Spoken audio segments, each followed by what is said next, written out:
Good morning बच्चों. My name is Shweta Mishra. I am a teacher of NLK Group of Schools.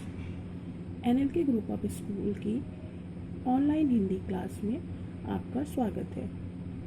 बच्चों, इसकी पिछली कक्षा में हम लोगों ने वर्ण और शब्द पढ़े थे. आज की कक्षा में हम वाक्य पढ़ेंगे. तो जिस प्रकार वर्णों के सार्थक मेल से शब्द बनते हैं, उसी प्रकार शब्दों के सार्थक मेल से वाक्य बनते हैं. जैसे मैं विद्यालय जाती हूँ. इस वाक्य का अर्थ स्पष्ट है.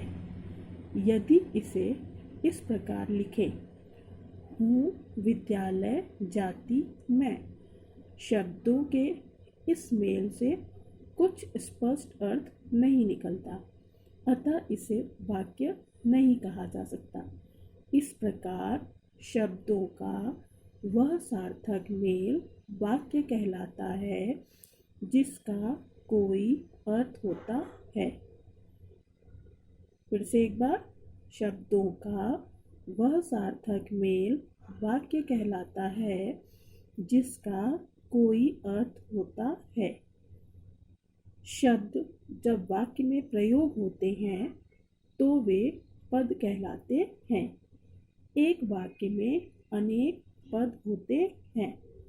यहाँ पे समझ में आ रहा है बच्चों? शब्द जब वाक्य में प्रयोग हो जाते हैं तो वो क्या कहलाते हैं? पद. एक वाक्य में अनेक पद होते हैं. अब बच्चों, वाक्य होते कितने प्रकार के हैं? वाक्य के अंग.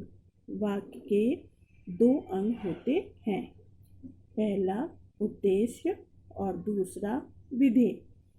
उद्देश्य जिसके बारे में वाक्य में बात की जाए उसे उद्देश्य कहते हैं. समझ में आ रहा है बच्चों?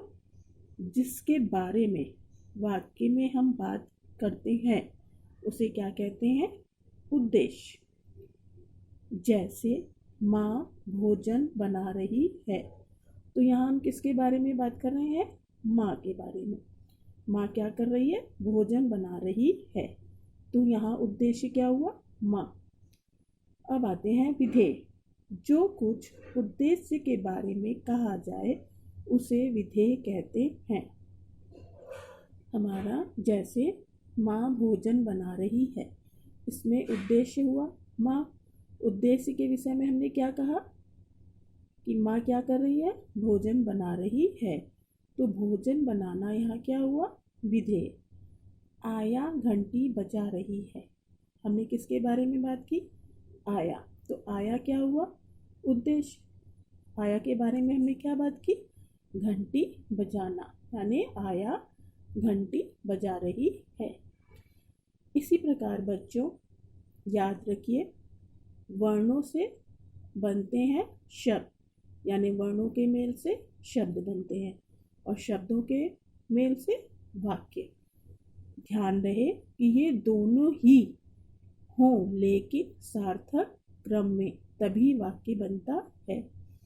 इस प्रकार बच्चों वाक्य किसे कहते हैं आपको समझ में आ गया होगा.